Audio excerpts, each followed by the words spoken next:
आज की क्लास में मैं आप सबों को वृत्त से संबंधित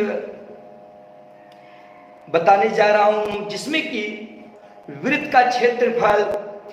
सबसे पहले मैं आपको वृत्त का क्षेत्रफल सिद्ध कर रहा हूं। वृत्त का क्षेत्रफल, ध्यान दीजिएगा स्टूडेंट। वृत्त का क्षेत्रफल पाई आर स्क्वायर कैसे होगा ये सिद्ध करूंगा। तो सबसे पहले एक वृत्त ले लिया मैंने, सबसे पहले एक वृत्त ले लिया मैंने, ठीक है ना, एक वृत्त ले लिया।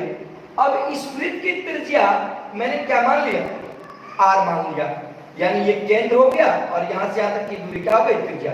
वृत्त के केंद्र और वृत्त को विवृत्त के बिंदु को मिलाने वाली रेखा को क्या कहते हैं, त्रिज्या कहते हैं।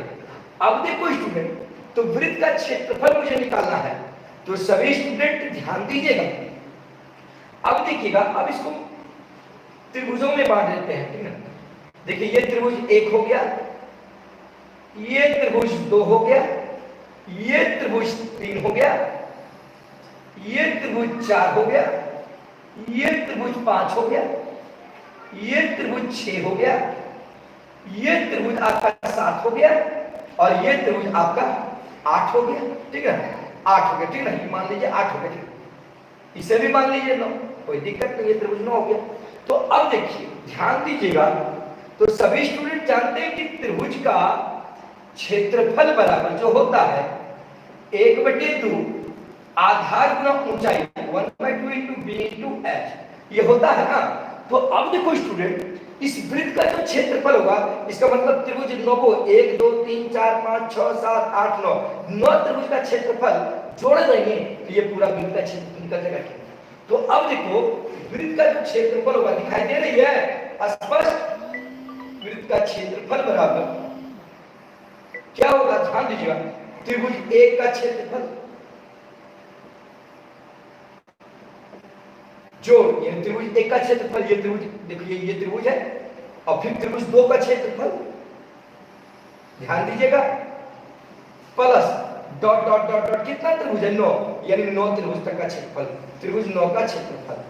तो अब देखिए स्टूडेंट ध्यान दीजिएगा, ये त्रिभुज रहता है, ये त्रिभुज ध्यान दीजिएगा, तो आधार इसमें b होता है और ऊंचाई क्या होता है, h होता है।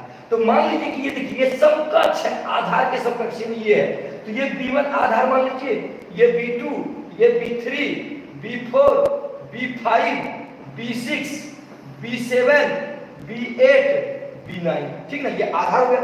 अब देखिए त्रिभुज की ऊंचाई यहां से होगी, तो इस त्रिभुज की जो ऊंचाई होगी यहां से होगी, तो ये जो ऊंचाई हो रही ये वृत्त की त्रिज्या ही है ना, ये क्या है, वृत्त की त्रिज्या। तो ये भी देखिए इसकी भी ऊंचाई क्या होगी, यही होगी, यानी वृत्त की त्रिज्या। तो सभी त्रिभुज की जो ऊंचाई होगी वो वृत्त की त्रिज्या होगी। तो आप लोग ध्यान दीजिएगा, वृत्त का क्षेत्रफल, वृत्त का जो क्षेत्रफल होगा बराबर 1/2 त्रिभुज एक का क्षेत्रफल। तो त्रिभुज एक का आधार कितना है, b1 इंटू क्या है, h, ऊंचाई कितना है, r, जोड़, फिर देखिए 1/2 यानी त्रिभुज 2 का क्षेत्रफल है, यानी 1/2, इसका आधार क्या है, b2, और गुनी क्या होगा, ऊंचाई, ऊंचाई आपका क्या है, r, जोड़।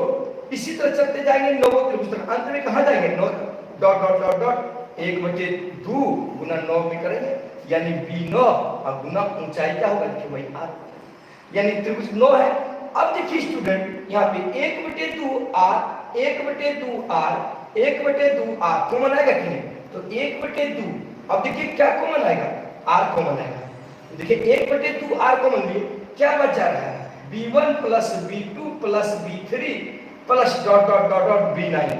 इसका मतलब यहां से यहां तक की लंबाई, यहां से यहां तक की लंबाई, जोड़ यहां से यहां तक की लंबाई, यहां से यहां तक की लंबाई, यहां से यहां तक की लंबाई, यहां से यहां तक की लंबाई, यहां से यहां तक की लंबाई, यहां से यहां तक की लंबाई, फिर यहां से यहां तक लंबाई।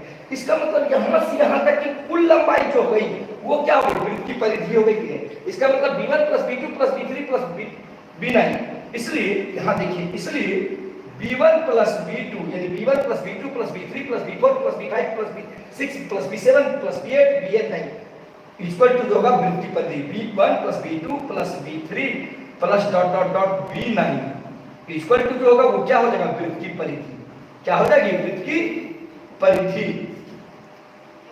तो अब देखिए वृत्त की जो परिधि होती है हम जानते हैं कि वृत्त की परिधि यदि त्रिज्या r है तो वृत्त की परिधि बराबर क्या होता है 2 पाई r। इसका मतलब b1 plus b2 plus b3 plus dot dot dot plus b9 का मान कितना हो जाएगा 2 पाई r। तो यहाँ पे देखिए दिखाई दे रही है 1/2 गुने r गुने b1 plus b2 plus b3 plus b9 का मान कितना है 2 पाई r। अब देखिए ये 2 और ये 2 कट गया, ये 2 और ये 2 कट गया, पाई r गुना r क्या हो गया पाई r स्क्वायर। तो वृत्त का क्षेत्रफल क्या हो गया, देखिए वृत्त का क्षेत्रफल सिद्ध हो गया आपका पाई r स्क्वायर। वृत्त का क्षेत्रफल क्या हो गया पाई r स्क्वायर हो गया। वृत्त का क्षेत्रफल क्या हो गया आपका पाई r स्क्वायर। तो बताएं आप लोग समझे वृत्त का क्षेत्रफल कैसे होता है।